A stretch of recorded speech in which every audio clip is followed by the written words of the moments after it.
Hello everyone, and welcome to another Unity lesson. Today we'll be talking about Unity UI, which is what you use to make buttons and sliders and menus and stuff inside your Unity game.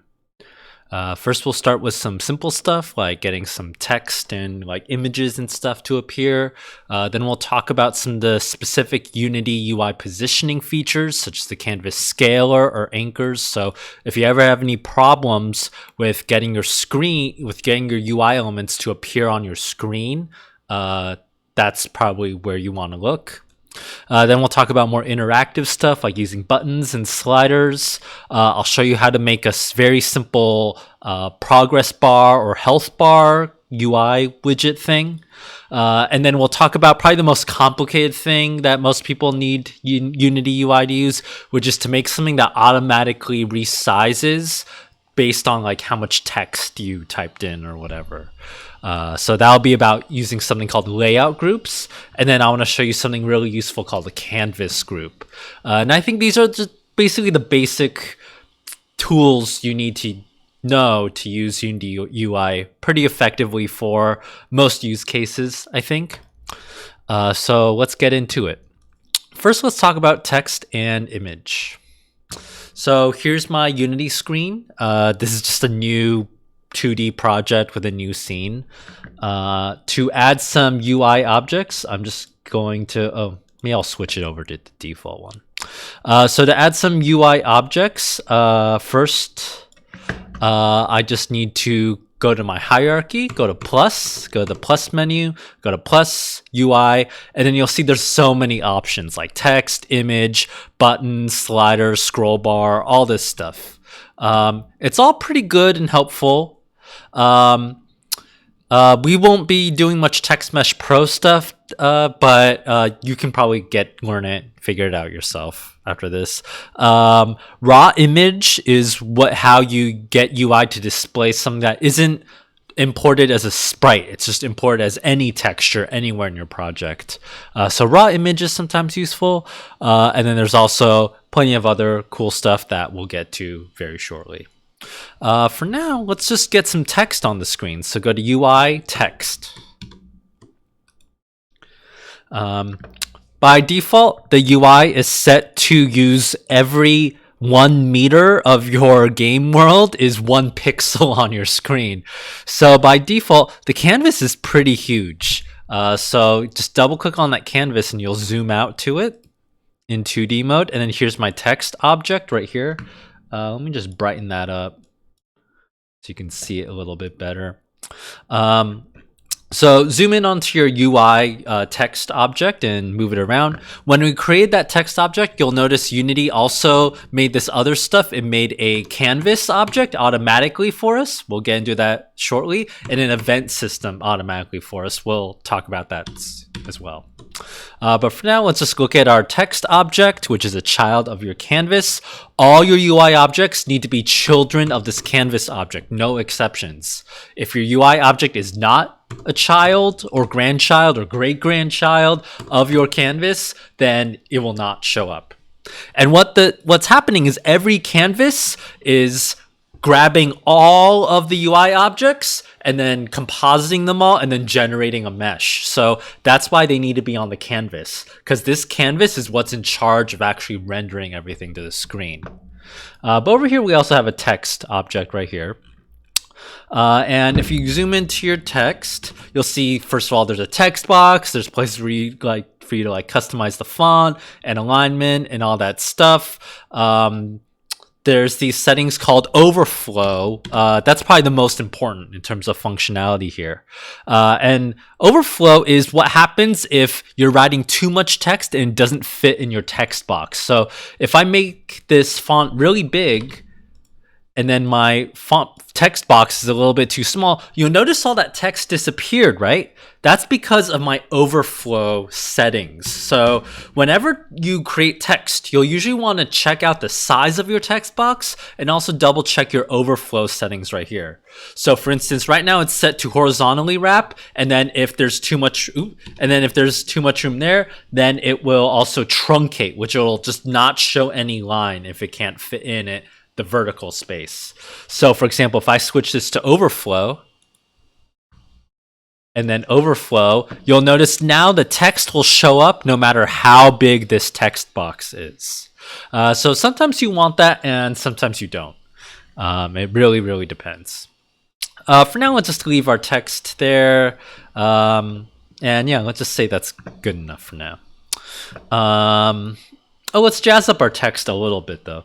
So one really fun thing to do with UI elements or Unity UI objects is to you can add outline and drop shadows to things very easily. So here's my text. I'm going to click add component.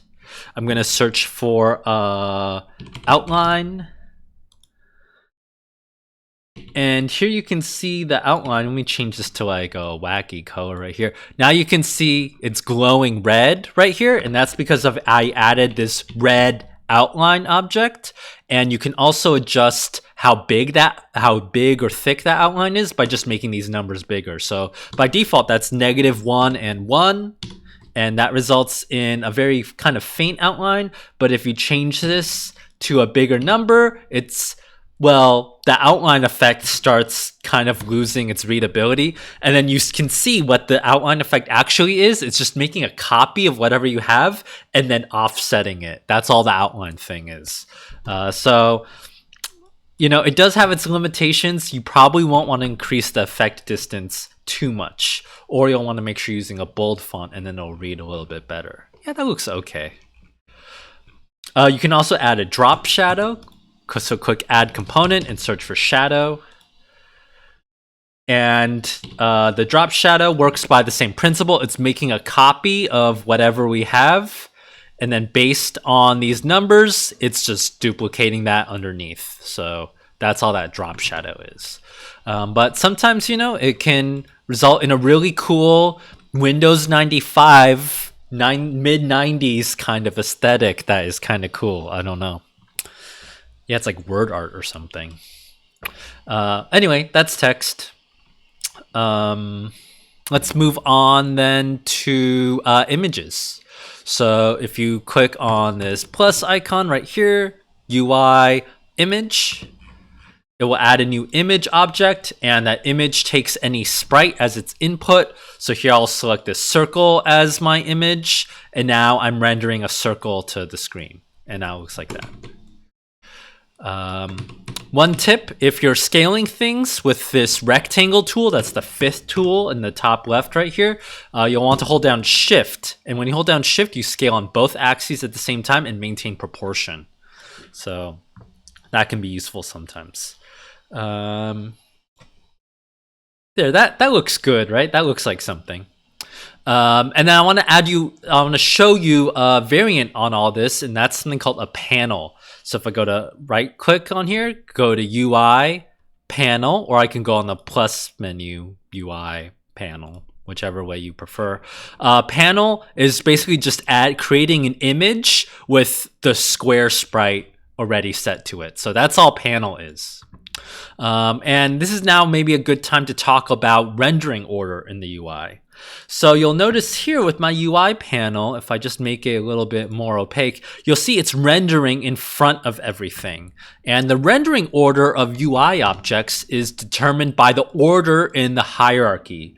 So let's say we wanted the panel to render first and then everything after on top of the panel. In that case, we would make sure we move panel to the top. And now when we do that, you'll see now my text is showing up over the panel. And now I have something that looks like this. It's very attractive. And then it goes for the same thing, same deal with parenting objects to each other as well. So here's my panel. I'm going to parent the text and my image to this panel now. And now because they're parented, I can move around the panel and everything will go with it as well. But also, because these text and image come after the panel in this hierarchy, they render afterwards.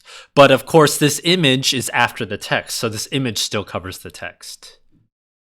So if you wanted this circle to appear behind the text, what would you do? You would move the image to be before the text in the order, hierarchy order. So now you see the image is right here before text, and because of that, now the text is showing up in front. So now we have this really cool UI widget happening here. Let's talk about how that would show up in game. So right now, by default, if we try to bring that in the game, it would be a little bit of a disaster because, first of all, stuff is resizing really strangely, right?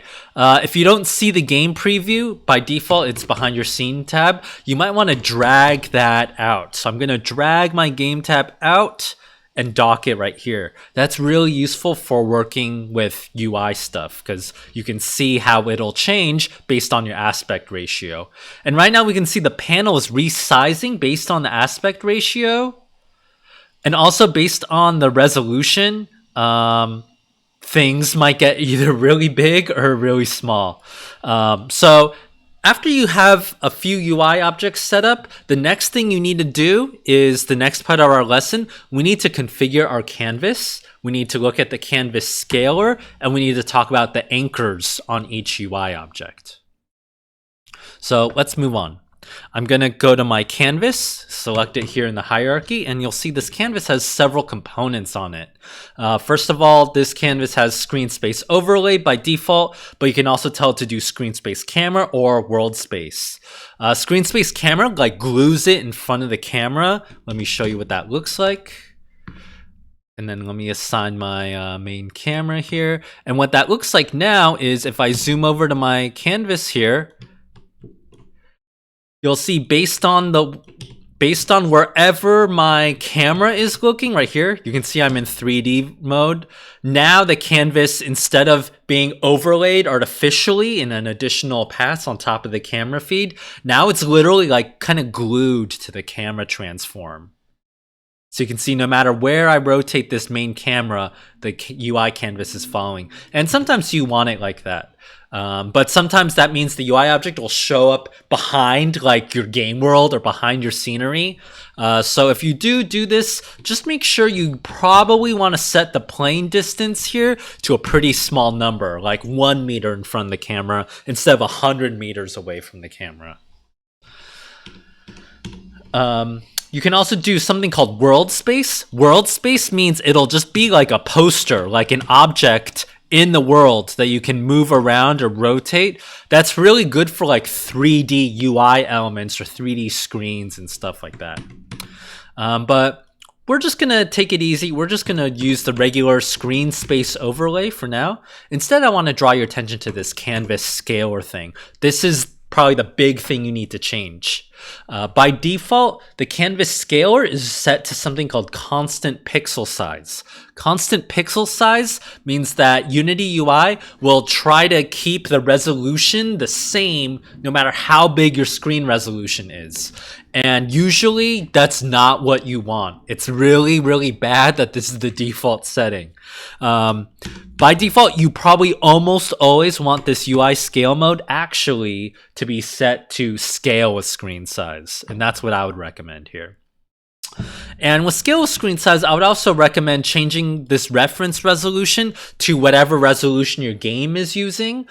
So if you're on WebGL, that'll be 960 by 600 by default. Or if you're just making like a regular desktop game or something, that might be 1280 by 720. Whatever makes sense for you. So I just set that to 1280 by 720. And now I just need to fix this one last time. I'm going to change this back to what I had before. And now, no matter how big I resize this, you'll see that now this UI object will, well, it's kind of keeping the same size, but it's still doing this weird behavior, right? It's still, that white panel here is still resizing itself in this really strange way based on the aspect ratio. So that's probably not what you want, because what if your user's using a 4:3 or 16:10 or 16:9, right? So the other thing you need to look at is the other thing here called anchors on your rectangle transform or RectTransform. Select your panel right here And if you zoom in right here, you'll see this component is called a rectangle transform. And this is special just for UI objects because it has this special thing right here that lets you set anchors. So by default, this anchor is set to resize with the rest of the canvas or with the rest of its parent. And right now, maybe that's not what you want. So instead of these stretch settings, maybe I want it to be always in the top left of my screen. So if I want it to always be in the top left of my screen, I'm going to select this setting right here because this will make sure it's always in the top and always in the left. Or I can say in the top right or bottom left. Select the anchor that makes the most sense for your UI object. Or for like a crosshair in like a first person shooter, you would select the middle one, right? Because that'll anchor it to the middle of the screen. I'm going to keep this one in the top left. And now because it's not on any of these blue arrow stretch settings, now no matter how much I resize this, now it'll always just be in the top left and it will never change proportion, which is probably the behavior you want like 90% of the time for your games. Okay, so that's the basics of resizing things and making sure things stay on your screen. We looked at the canvas scale, and we also looked at the anchors on our UI object. Now let's look at some more complicated UI components, such as a button and a slider. I'm just going to go to my plus menu in my hierarchy, left sidebar here, go to UI, and I'm going to select a button. And the button is, well, it's kind of just a button. There's not really anything exciting about it. I'll make the font size a little bit bigger though. And then, but when I made the font size bigger, you'll notice the text disappeared. Do you remember why that is? Hopefully you remember that's because the text box on this is too small. So I'm just going to make sure my button is big enough. And now when my button's big enough, the text appears again. So here's my button.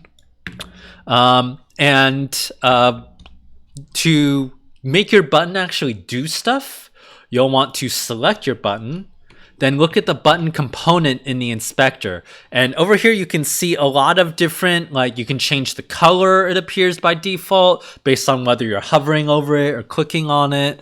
And then you also see this thing called onClick. This is what's called a Unity event, which lets you dispatch functions and call other functions, public functions on other objects using this inspector UI stuff. So one really simple thing you can do is let's click a button and make it disappear. So normally you'd want to click on this plus thing to add an event to your event stack right here. And then if I want to be able to make this button disappear when I click on it, I'm going to assign the button to itself. So I'm going to drag the button, drag, drop right here. So now the button object is assigned here. And then I can tell it to call game object set active false. So you see that checkbox is unchecked, that means false. So now when I click this button, it's going to disable itself when I click on it. So just watch, I'm going to play mode right now, and then I'm going to try to click on this button, and now you'll notice it's now disabled itself in the hierarchy right here, and now it's invisible. So that's just like a really basic menu behavior you can rig up without even using any code. But like probably like 90% of the time you'll want it to call some code. So in that case, if you just declare any public void function, you can call that from your button. So these are just the default functions that are already like available in Unity and stuff. But you can also do whatever you want really with any of this. So look up the button on the scripting reference if you want to know more about using buttons to call arbitrary code that you declare. We also have UI sliders. So if I go to plus UI slider, sliders are super fun. It's showing this. If you ever see this yellow arrow right here, that's because this thing called navigation is active. And navigation is for when you're using, like a gamepad or using arrow keys on your keyboard and you're navigating a menu using that. Navigation shows you how Unity is saying, okay, if you press down, we're going to switch from this button down to this slider. And if you press up, now we're going to switch focus from this slider up to this button. So it's kind of the flow of how you're using your analog stick or joystick or D-pad will navigate the menu. And what's cool about automatic is that Unity tries to figure out what the best flow is just based on the position of your UI objects, which is kind of cool. But I'm going to turn that off now. Okay, here's my slider right here. This UI slider currently doesn't have much information on it, right? So it's really important that you usually customize these UI components. So here I'm going to right click on the slider, go to UI text to add this small little text label to this slider. And I'm going to say, I'm going to call this slider awesomeness.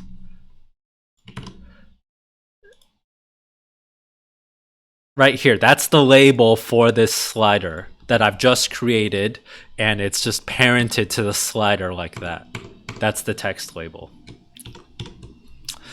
And the slider is pretty much kind of like the button. If you select your slider and then go to the inspector in your right sidebar here, you'll see a bunch of like color settings to show when you're selecting the slider. But you can also adjust how the slider is returning a number. By default, it's returning a number between 0 and 1, right? For 0, 0.5, 0.6, 0.71, based on the value right here. So that's the default slider value right here. But of course, you can tell this to use integers right here. Right, whole numbers mean it'll round to the nearest whole number, and you can also change the range, right? So maybe this is from, instead of 0 to 1, 0 to 100, or 0 to 420, or whatever numbers you like, you can change that range. You can also change whether it's left to right or top to bottom for a vertical slider. Oh, that's a little bit confusing. I'm going to switch that back to left to right. And then it's kind of the same deal as the buttons here with the event stack. So just click plus here to add another event here. And then let's say I want to use this slider to, oh gosh, what would be a good use of this slider? To change something maybe on this button. Can I change anything on that?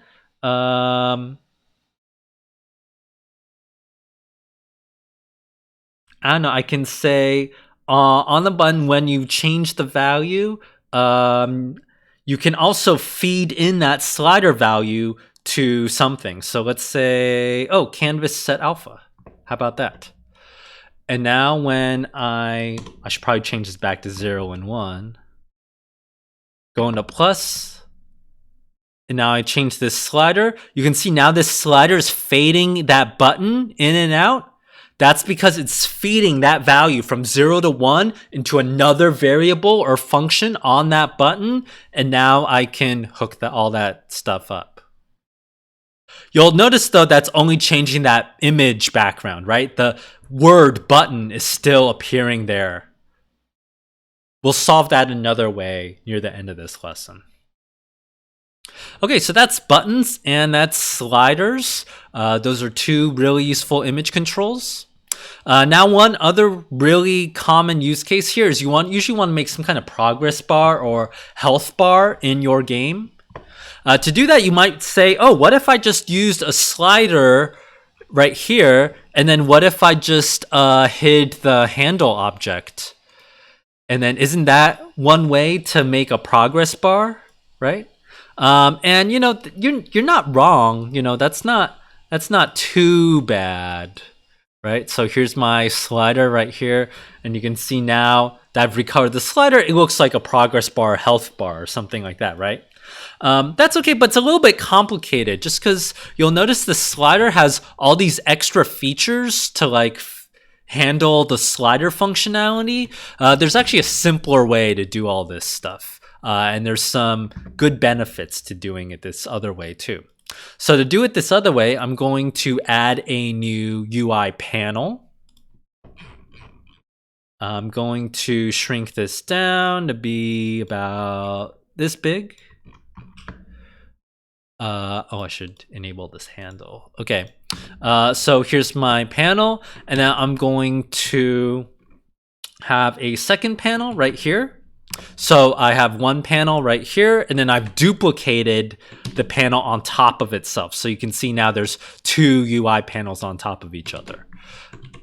Let's just leave it like that and go to this panel 1 right here and zoom in on the image in your inspector, and you'll see on the image there's a bunch of properties like changing the color or swapping the material or saying if that it's clickable. That's what raycast target means.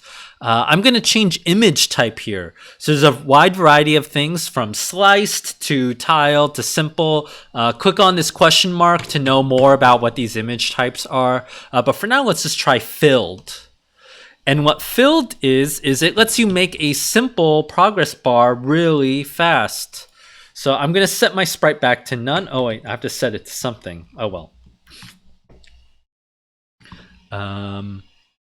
Hold on, let me just add a square sprite right here, just so it's a little bit prettier. Okay, I went to my project menu. I went to plus sprites square to give me a square placeholder. And I'm going to set my panel duplicate back to this square sprite right here. And now I'm going to change this to filled, and I'm going to change fill method to horizontal. And now when I do that, I can now change this slider, and you'll see when I change this slider, now I'm able to pretend like this is some kind of health bar or something.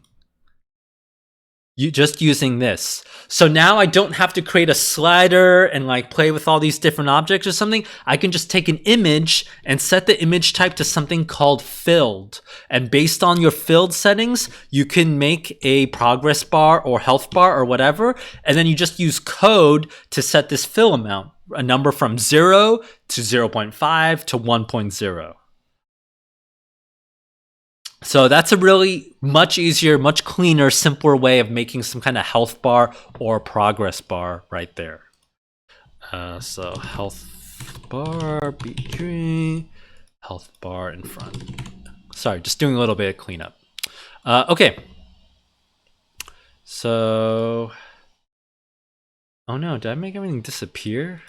Uh-oh. Oh, oops, I was just in isolation mode.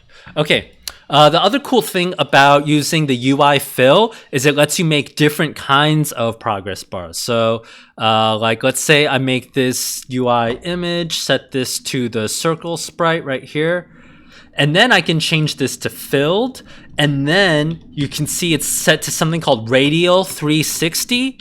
What the radial 360 thing does is, based on this progress bar fill amount here, you can see it's creating this cool kind of clock-like timer thing. So if I wanted to make this like a full-on clock, I might set fill origin to top. And now you'll see it's like a cool round timer thing.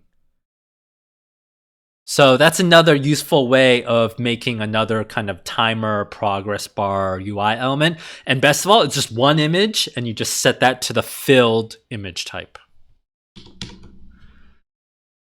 Okay, so that was image fill stuff. We're almost done with our UI lesson. Let's move on to probably the most complicated setup here. This is where we're going to make an auto-resizing menu of buttons. So bear with me, this will take a little while. First, let's start by making a button. So I'm going to go to my plus menu, go to UI, then go to button. Here's my button right here. I'm just going to make the button a little bit bigger.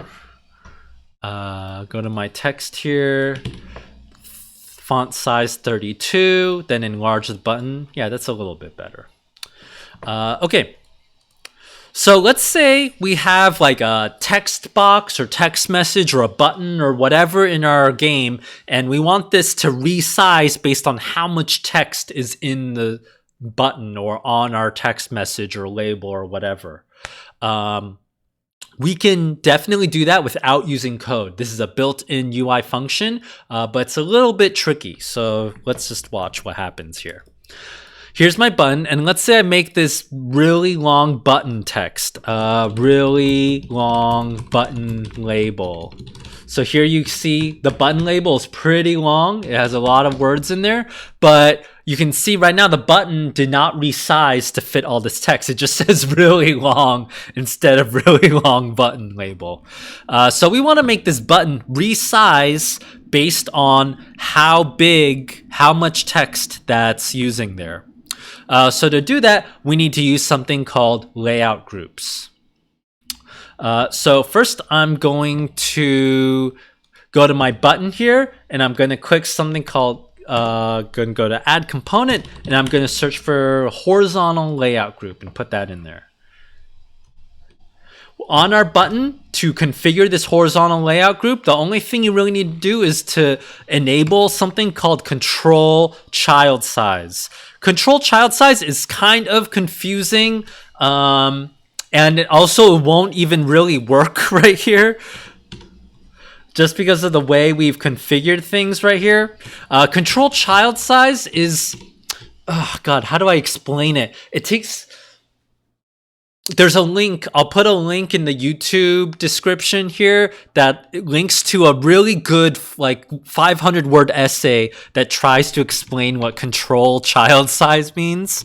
It kind of means like, will the child control its parent? That's kind of what that means. But that's also kind of what child force expand means too, but it means it in a different way. It's really hard to explain. I'm not doing a good job of it. The best way to understand this is to either just check these boxes randomly until you get the result you want, or to just keep using it and you'll figure out what these mean.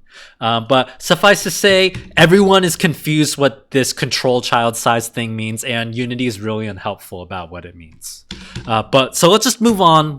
You'll see what it does later. But right now we're just back to where we started, right? Just have a button. It's still not resizing even though we add a horizontal layout group. And that's because we actually need another layout group to tell the horizontal layout group what to do.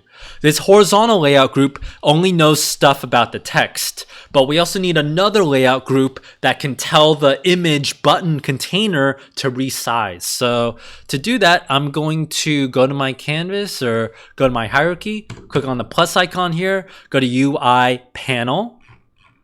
I'm just going to make a UI panel kind of background right here for all of this.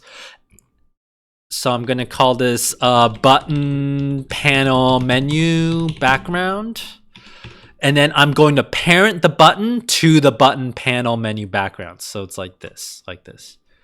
And I'll call this a resizing button. Okay, so here is my hierarchy so far. And here's what my scene looks like so far. So now I've parented it to this button panel menu, and I can move it around. And if I add extra buttons, I'm just duplicating this button object right here. Now I have a bunch of buttons, but they're not resizing automatically, and they're not really cleanly arranged. So once you have this panel background, and once you have a bunch of buttons here, click on your original menu background panel object here, and you'll see right now that in the inspector, it just looks like this. We need to add a layout group to this one as well. And in this case, I want the buttons to stack vertically. So I'm going to use the vertical layout group. So I'm going to click add component here. Then I'm going to go to vertical layout group. And you'll see instantly a change, right? When I add the vertical layout group, it now knows how to arrange all these buttons. And what's fun about using this vertical layout group is that based on how we're typing in these different values here, that will change the spacing. So right now you can see the spacing is, really messed up. Oh, that's because they're all really big. Okay, so let's take a step back. Let's go to our vertical layout group here. We'll deal with padding and spacing later. And what I want you to do is go to your vertical layout group and enable control child size for the vertical, for the width and the height.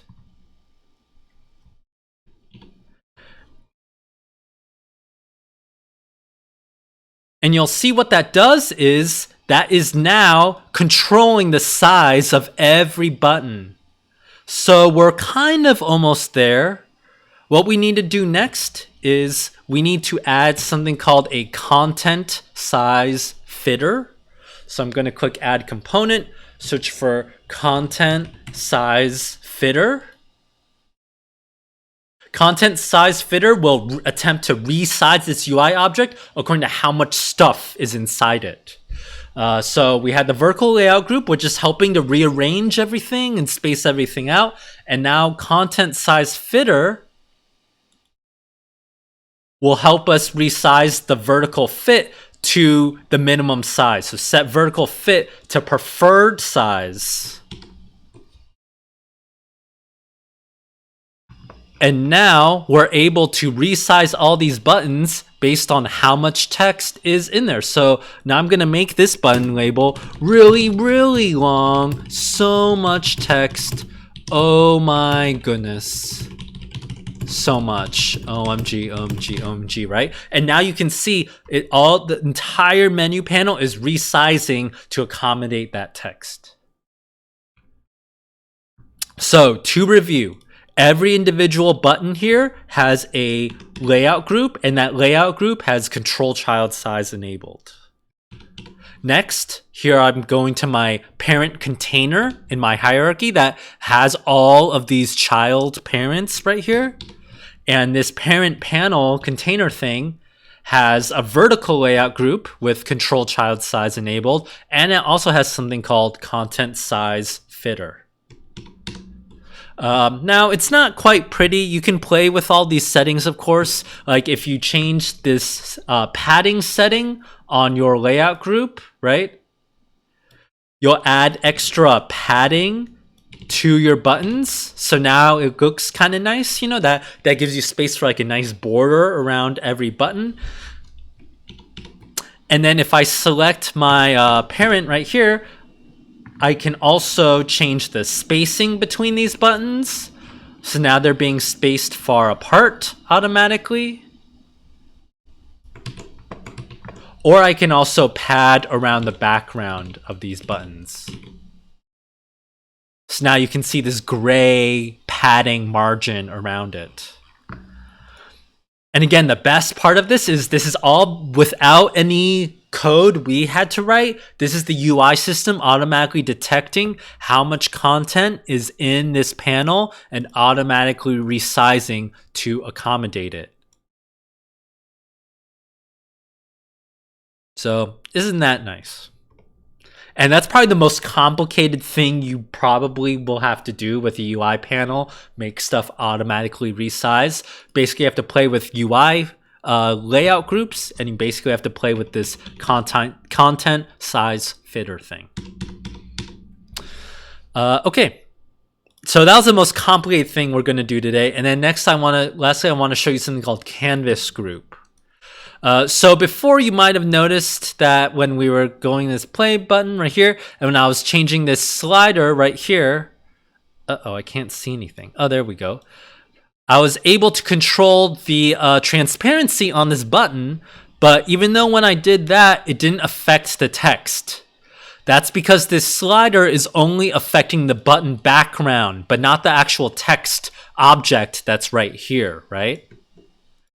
And now that goes also for our menu with all these complex resizing buttons, right?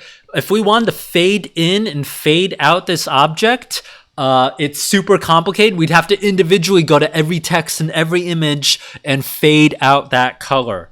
That'd be really, really painful. Fortunately, there's a better way of doing all this, and that's using something called a canvas group right here. So go to your button panel menu background container object right here, the one with the vertical layout group and content size fitter that has all these parents, that has all these buttons childed to it. Then I'm going to go click on add component right here. Then I'm going to search for canvas group. And canvas group is a beautiful object. Canvas group lets us change the alpha of all this object and all of the children associated with it. So watch what happens when I change the alpha here. Now it's fading out everything attach this object. So it's really useful for that. It's also really useful for this interactable checkbox. Say we want to disable clicking on all these buttons all at once. I can just add a canvas group to their parent and then disable interactable. And now you cannot click on them with your mouse. Or if we want to disable block raycasts, now we definitely can't click on it because that's what the mouse cursor clicking was. It's shooting a little raycast through our UI layers to detect what button we're clicking on. If we disable blocks raycasts, now when we click, there'll be nothing left to click on. And we're able to do that with every UI component on here using something called canvas group. It'll save you so much time. Please use canvas groups. And that's pretty much it for today. We handled a lot of UI stuff today, but it should accommodate most of your use cases for a lot of games, unless you're making a really complicated menu system kind of thing, in which case, good luck. I do want to offer just one note here, though, which is that by the way, all this Unity UI stuff has been in there since like 2015, kind of unchanged. Unity is supposed to be rolling out a new UI system called UI Elements. Right now, it is not ready for games at all. It's only used for editor scripting. It's supposed to be ready in 2021 and 2022. And to give you a sense what that looks like right here, it uses kind of XML cascading style sheets, CSS kind of pattern to it. So if you do a lot of web design or you do a lot of tech UX web work here, you might like UI Elements. But unfortunately, right now, it's super broken and not really usable for games, so do not use it. If you are interested in it, though, you can go to Unity's tutorial website, and there's a UI Elements tutorial that's pretty good. Check out the links to all this stuff in the YouTube description. But that's just a note for the future, far, far future, 2021, 2022, assuming it even gets finished by then. We'll see. I have no idea. Anyway, that's our lesson for today on Unity UI. Hope you learned something. Hope that was fun, and have a good one. Bye.